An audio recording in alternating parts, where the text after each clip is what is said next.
Yo, welcome to the Relative Vision TV podcast. It's your boy Marcus Hood. I'm here with another season for you, season 3, episode 1, with some bangers. I got somebody on the line with me that I think is the hottest thing coming up in the West Coast. Real original sound, real organic. Somebody I've been tapped in with for a real long time. That's really tapped in with the community and doing great things going forward. Somebody that's really educated, goes by the educated G. Mr. Prestige himself. You know what I mean? It's good to have you on the show, brother. I know we've been trying to tap in for so long now. It's good to have you on, man. Bringing me on, man. It's a pleasure to be here. Uh-oh.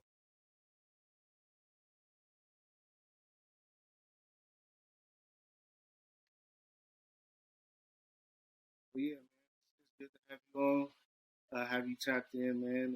Tell us what's been going on with you, man. Tell the people who you are, really. You know what I mean? For those who don't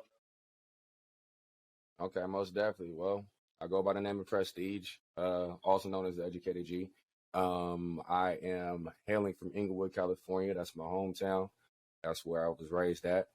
And a little bit about me, just in terms of what I got going on, who I am, what I do. I am an artist and I'm a producer. Essentially, I like to classify myself as an artist because I'm a rapper, I'm a producer, I'm a vocalist, songwriter, and it's very, very exhausting to having to say all those things all at once. So it's better to just put it under the umbrella of I am an artist, and I let people discover that as they start to discover my music and stuff. So, artist and producer, I've been doing music for a very long time. I first got started, I want to say, take it back all the way to church, 8, 9 years old, when I was in children's choir and my dad was in the church band. I was always around a whole bunch of just vetted and polished artists from all different types of backgrounds that happen to be in the church band. So by default, being around that type of environment, I was going to have some type of musical gift or talent. And then on top of having musical gifts on both sides of my family, my dad was like I said, the church band. He was a percussionist. He also knows how to produce. And my grandmother, on my mother's side, she was actually part of the legendary oldies group called the Platters, way back in the day. A lot of people don't know about that group, but if you know about R&B oldies, you know about the Platters. So pretty much, but I had no choice. I was going to have some type of music embedded inside of me that was going to be cultivated into a gift that I could share with the world. So I started playing keys at 11. And then after that point, I took a music class in high school, but it didn't really, I thought that taking music and having to read notes and everything was boring in comparison to actually learning how to play the instrument itself. So I eventually just knew music theory, or I learned music theory later on in college, but I learned how to play keys at 11 years old. I self-taught myself by ear, and that led to producing at 16, one of my first beats. And then right around 16, 17, that's when I started getting into hip hop in terms of writing lyrics and verses and stuff. And that's around the time that I actually met you back at Valley College.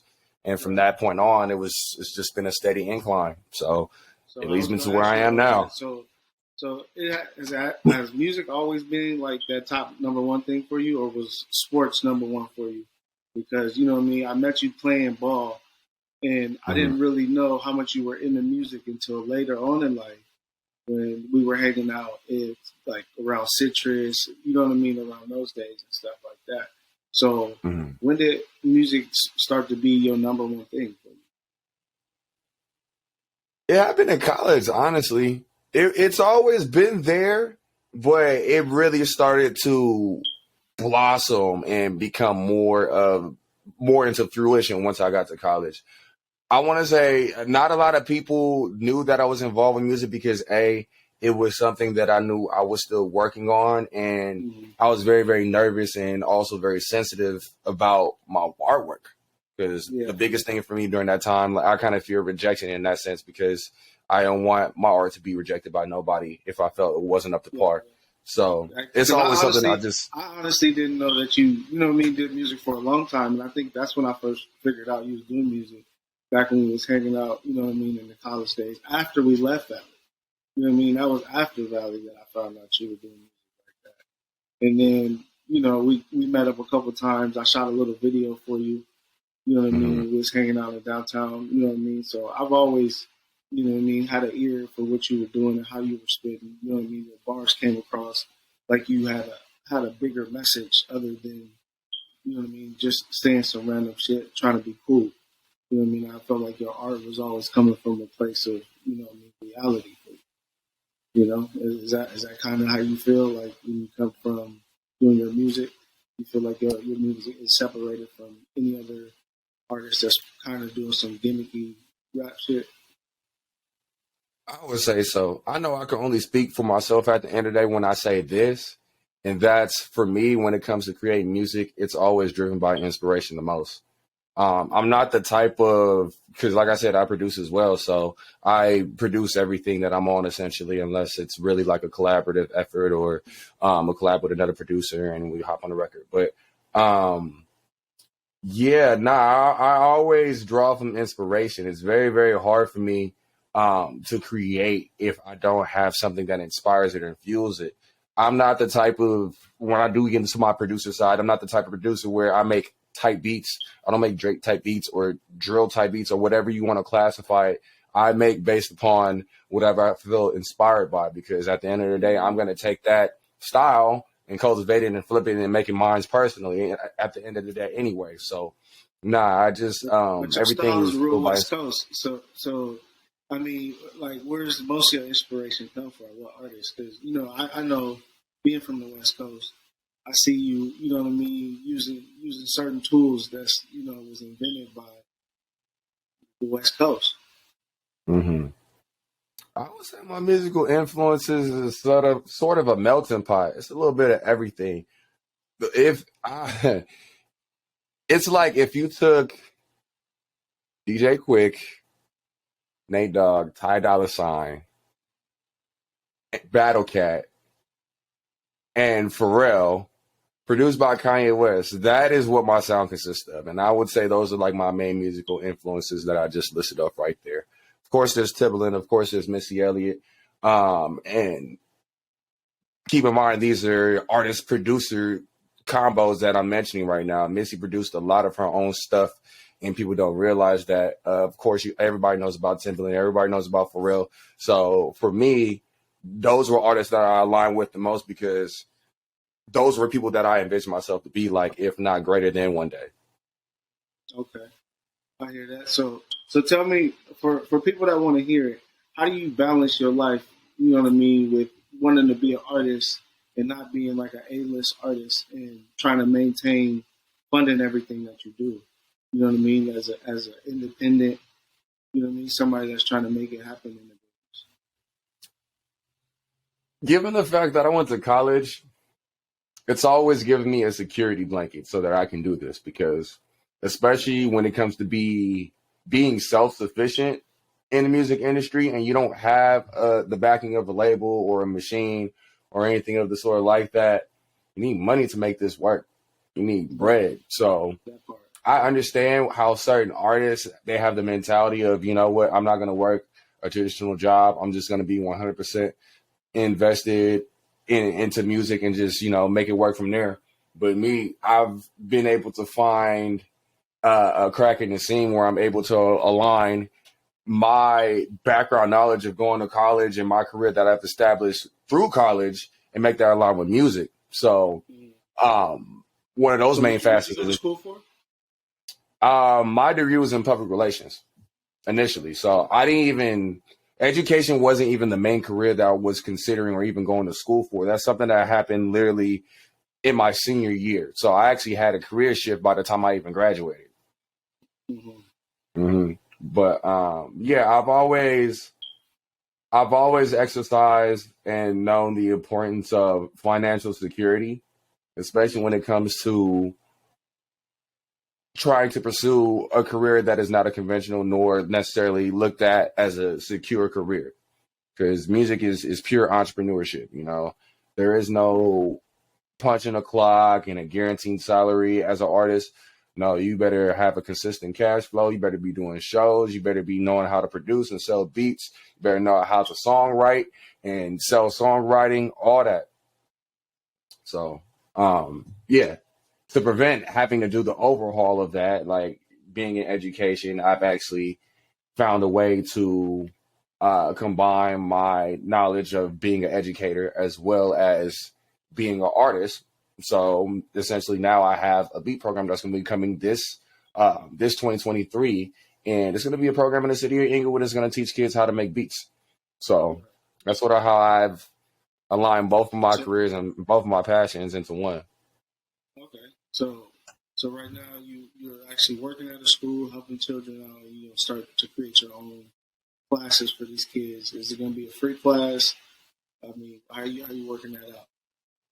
Yeah, so this beat program is going to be funded by my job and my organization because Okay. initially it was my idea. They okayed it, and now they're supplying all the funding and the grant writing behind it to make the program launch and get it fully, like, take it past beyond inception at this point. So is Um, it a nonprofit or is it the school district or what's it going through? yeah, it's a nonprofit. It's a nonprofit. Yeah, that's what's up. That's dope. You know what I mean? I'm focused on something similar like that. I'm starting to work on a lot of workshops, teaching people about content creation. You know what I mean? And what levels there is to being able to create content. You know what I mean? You can use your cell phone all day, and yeah, people want these big old cameras to be able to create these massive productions, but you got to work from where you at to be able to get somewhere. You know what I mean? That you want to be. You know what I mean? Sometimes it don't take being having all the best equipment to be able to, you know what I mean, do the job, you know what I mean, at hand. So I think it's a good thing to be able to teach on the way up. You know what I mean? Because you're still in the process of making it. So if people could see your process, they could believe that it's good. You know what I mean? Because I've seen you have a whole lot of success, and I want to commend you for the success you've been having. I've been seeing all the collaborations. I've seen where it started, and I see where it's at, and I feel like you're about to make a real breakthrough, especially this year. You know what I mean? Because I don't know what you got in the bank or on the hard drive, but I know I've been heard some bangers from you already. Uh, what's some of your favorite hits that you got out right now? Well, 2022 was the year that I put out the most music in one year, in one calendar year. So there's three projects that I've dropped within that calendar year. Technically, I wouldn't count the first one because it dropped December of 2021, but it carried on into 2022, and that's the North Pole. And that was actually a joint project that I did with my boy Zarion from Inglewood. And my favorite off of Yeah, that one, and also the project favorite, would be Put You On. And yeah. that You was had a visual for that project, right? um for that one, no, Because I but know I we did seen have a you. standalone visual for it. Yeah. You probably seen some promo shit, but like for the most part, no, it was just a standalone drop. Okay. But yeah, I would say Put You On off of that record, off of that project. For It Took You Long Enough, which is the one that I dropped on my birthday this past July, I would probably say the favorites off of there are Bourbon, Can't Pick Up, Run It Up, Just Stay Part Two, and Still Think About You. So that's five. And then I did basically a B-sided edition, or I called it the Gold Edition. That's what it was called. It's called the Gold Edition. It Took You Long Enough. So it was like, a part two to the album. And that one's a big favorite. But off of there, I would say El Dorado, featuring my boy Vitamin C. Still Think About You, the gold version with my homie Ian Michael. Pressure Part 3, or Diamonds, and that's featuring Zane Taylor, Brittany B, Bernard King, and also my boy Zariar from Inglewood. And it's like another one on there. Oh, Scraper. Scraper is definitely a banger, and that's with Vitamin C and Ian Michaels. So, like I said, I put out a lot of music, but it's definitely a liberating feeling to know that I put out a lot of music and everybody's rocking with all of it. Yeah. Yeah, Yeah, it's been yeah. solid, bro.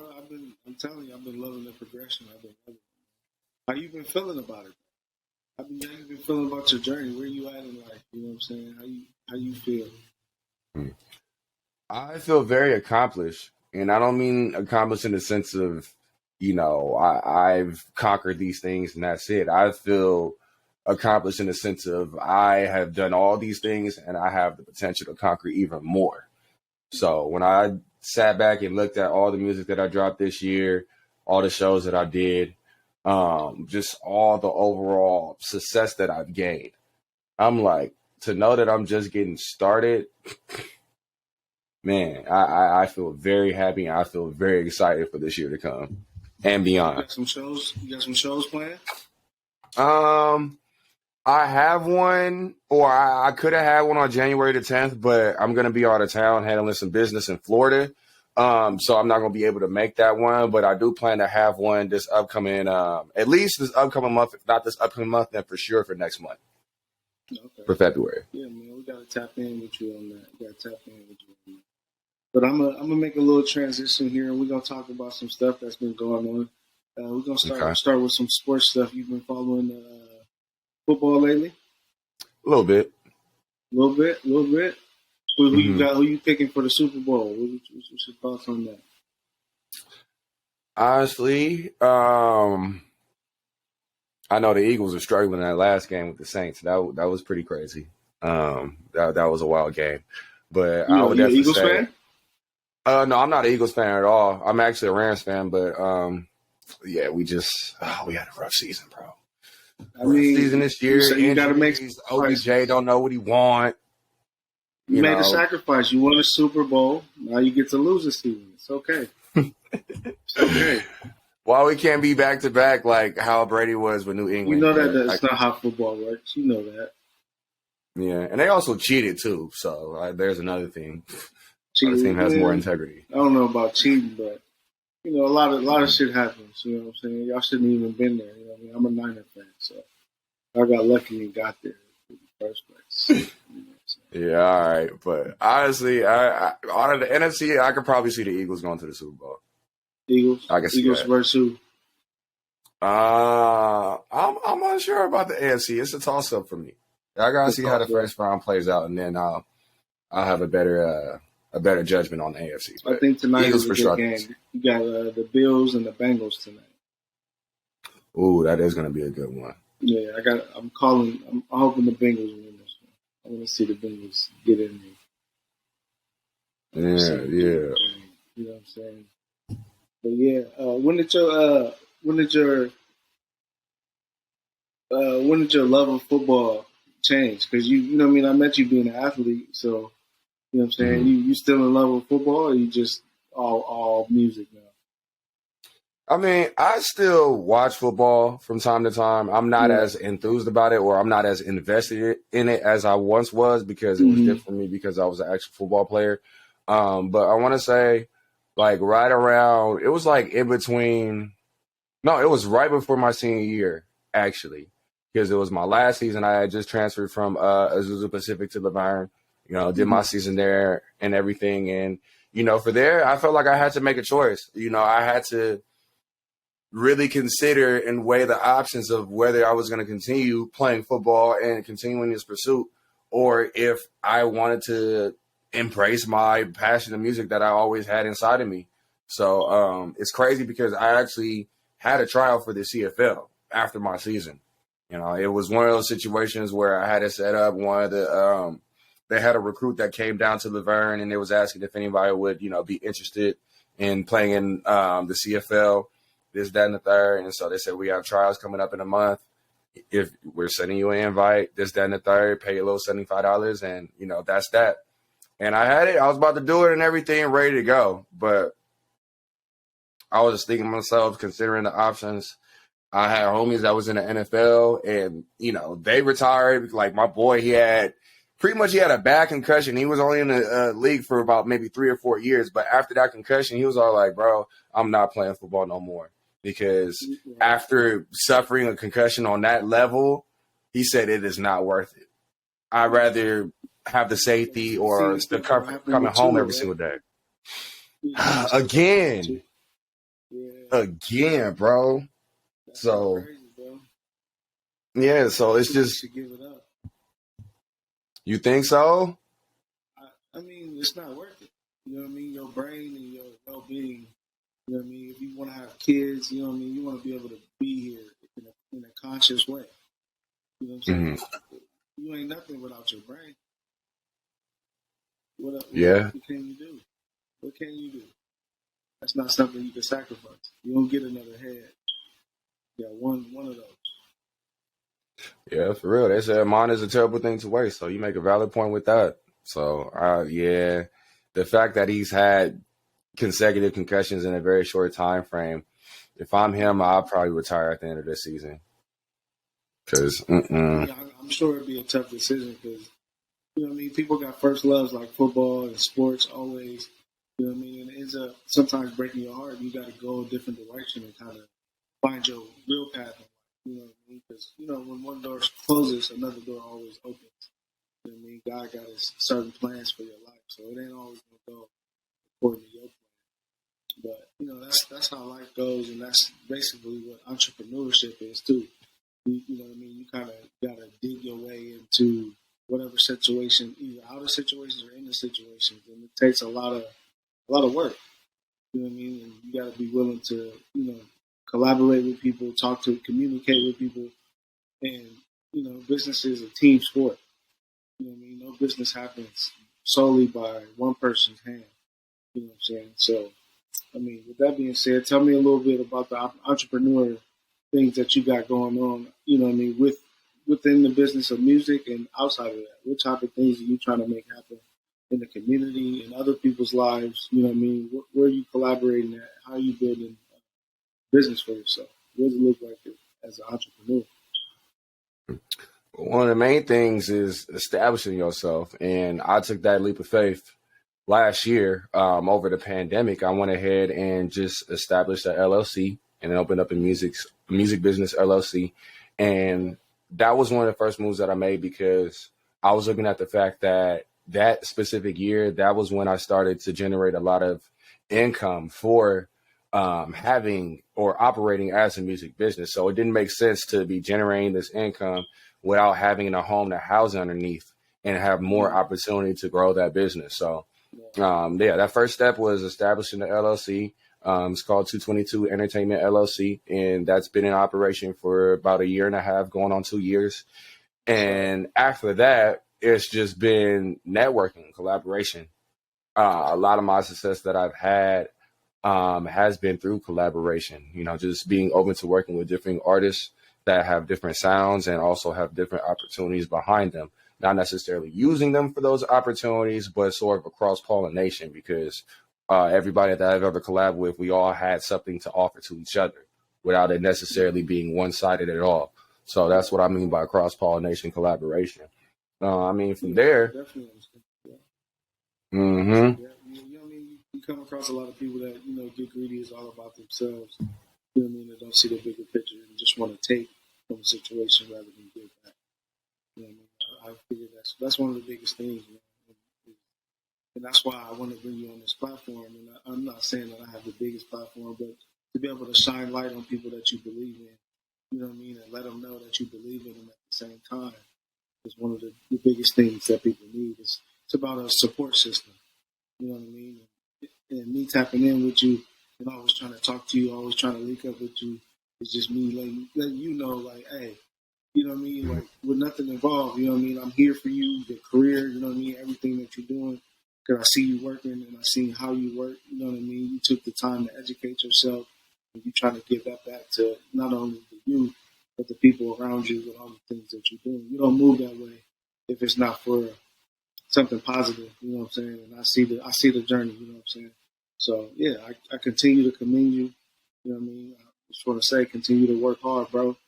You know what I'm saying? And it's a hell of a journey that we on. You see a lot of crazy shit happen in this life, man. So, you know what I mean? To see you doing well and living it up in Cali, you know what I mean? Continue to let people know this is the best coast always, man. yes, Yeah, this is for absolutely. sure the best coast to be on. You know what I mean? So, I mean, what's your next project that you're gonna drop? So this is the first time I'm actually announcing this publicly, but I have an EP coming next month. It's going to be called Saint Valentine 2. Probably about, I'm looking at my whiteboard, like 6 or 7 songs. It's probably going to be seven because seven is the number of completion, and the Earth was Okay, completed in 7 days. So I think 7 is a solid number. But that's going to be coming Valentine's weekend. I believe that's a couple days before Valentine's Day because it's on a Tuesday this year. Self-produced. I'm going to have some featured artists on it and everything. Also had to plan some visuals behind it too. So, I'm going to do a whole entire little rollout for the next couple of months. That's what's up. That's what's up. We'll get more into the details of that, but tell me, outside of yourself, what other artists you listening to? Oh, man. So I have a very broad palette, and I'm also very specific and very particular in terms of who I'm listening to because I listen to music all the time. Mm-hmm. I don't really rock with a whole lot of mainstream artists. I mean, I'm particular. I'm just very particular. I said all that to say this. But I would say hip hop wise, Freddie Gibbs, he's been in constant rotation. I've always known about Freddie Gibbs ever since college, and I'm just very thankful and happy to see that he's finally getting his due diligence because he's an underdog, and I'm an underdog type of person, so I'm always going to root for the underdog every time I see that situation pop about. But Freddie Gibbs, mad talented rapper, for real. Outside of that, let's see. I have to check my my Spotify likes low key. Of course, we got Blast. While you check that, give me your top 5 real quick. My top 5. My all-time top 5? Okay. So this is in no particular order. I'll have to say for my top 5, J. Cole, Kendrick.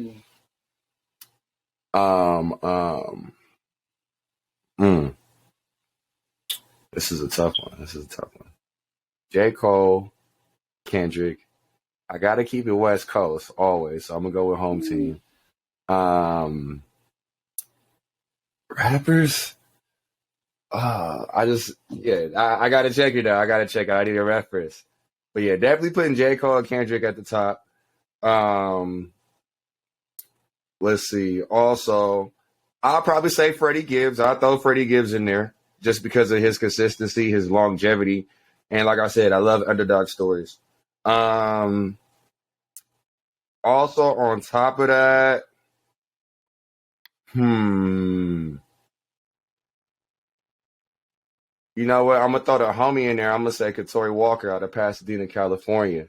This dude is mad talented. He been on the scene since 2017, probably longer than that. But he first went viral when he did a song. He did a record called Ormani, and he did a visual to it that he shot himself, and it went crazy viral. Everybody was viewing it, from Shaq to Ty Dolla $ign. They reposting on their story and everything. And like I said, he's another underdog. He's from the city. He's from Pasadena, California, and he does a lot in terms of shooting his own visuals and really just making it happen against all odds. So I've definitely got to give him his flowers. And then for the 5th, I'll probably have to say Prestige, me. Yeah, I believe in myself, so I'm putting myself in my own top 5. That's dope. You went a lot of new school. You know what I mean? Not a lot of old school rappers in there. You know what I mean? A lot of no Biggie in there, no Tupac. You know what I'm saying? That's on a lot of people's list. You know what I mean? Just hearing the fact that everybody that you named was fairly new. You know what I'm saying? Nobody in there old school is different. It's real. But yeah, that's a hot top 5. So if you could work with one of those cats, who would it be? You can get a feature. Definitely got to be man, toss up. But I have to say Kendrick only because I actually know a lot of Kendrick's mutual people on his team, and I know that would just be an easy link up. And plus, he caters to my sound.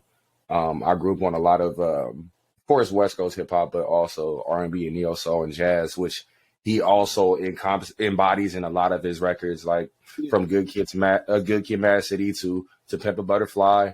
Like he has all those elements in there. So I would love to work with Kendrick. Matter of fact, I feel like it's still gonna happen. The Black Panther album, the whole album, you gotta remember that. That soundtrack that he executive produced was absolutely incredible. It's crazy. Yeah, it's crazy. Incredible. I love it. That soundtrack. But yeah, top 5, man. So what do you think about all the stuff that's going on with Tory Lanez right now and Major Stop? Tell me what you think about all that. About Tory Speaking of Lanez and music, Meg, that case right there, I feel like it should have been a mistrial. And this is coming from a very unbiased opinion. This is coming from a person who always looks at both sides before I give any type of judgment. And from what I've seen and the evidence that's been given and the statements that's been spoken about, it wasn't enough evidence to pin it on Tory. And also, it wasn't enough reasonable doubt to say that Kelsey wasn't the shooter. So it's just like, that's why I say it should have been a mistrial. Plus, there are a whole bunch of inconsistent statements. People was lying. People were testifying saying they were drunk and they barely recollect. So now, testimonies and statements should be skewed at that point. Like, the judge should have been like, you know what I mean? Like, there's no substantial evidence to really make a judgment on who really shot Megan. So it should have been a hung jury, a mistrial or something, but in my opinion, I don't think there was enough evidence to stick it solely on Tory Lanez that he was the shooter. Yeah. How crazy is that? That you know what I mean? Tory losing a lot of his life. You know what I mean? And he's pretty much booming right now, musically. You know what I mean? This nigga's dropping shit all the time. You know what I mean? And Right. to see another black man go to jail is wild, especially over what you know what I mean? This type of shit. Over some bullshit, bro. Yeah, like, it's wild. Seeing another black man go to jail. I will say at the end of the day, regardless of, whatever the truth really is, Megan didn't deserve to get shot. She shouldn't have got shot in the first place. But I will also say that I don't feel that Tory was the sole assailant or perpetrator in this situation.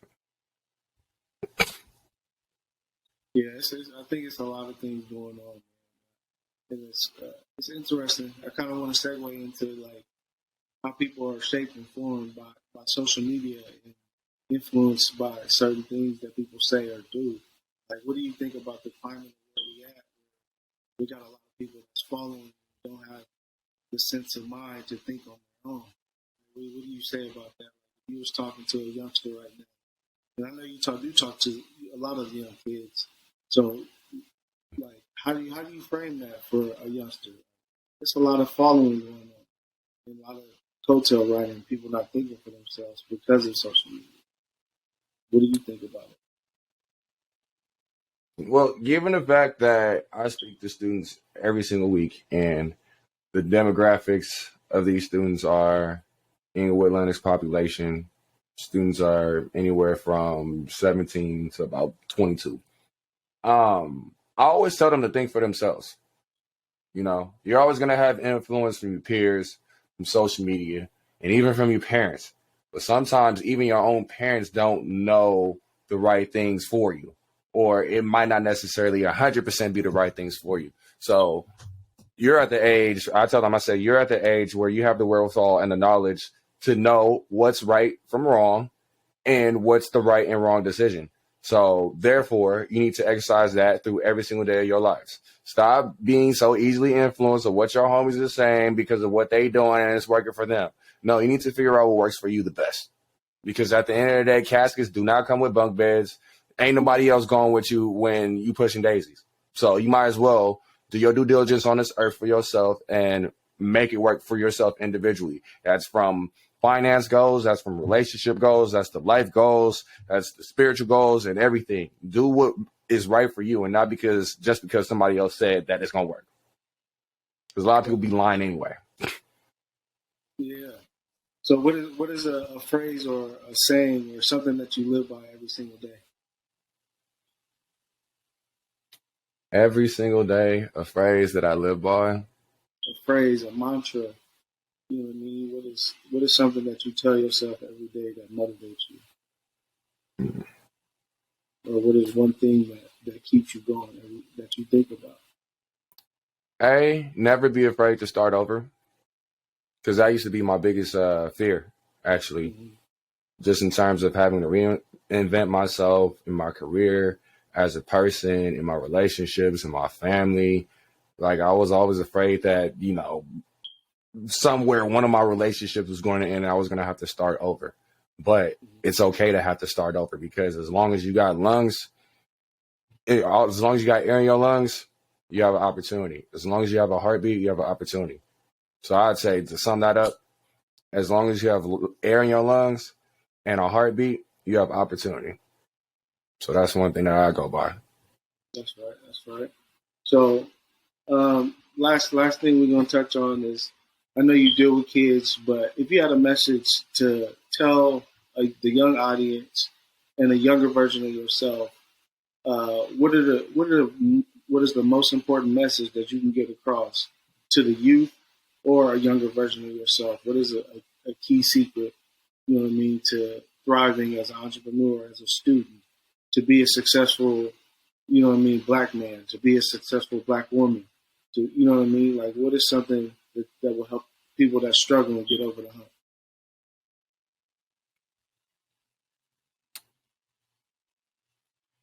It only takes one candle to start a forest fire.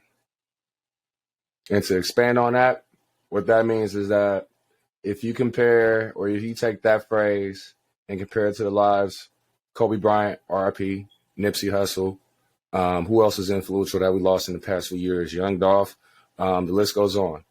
If you look at how impactful those individuals were, they influenced millions of people in the nation, if not globally.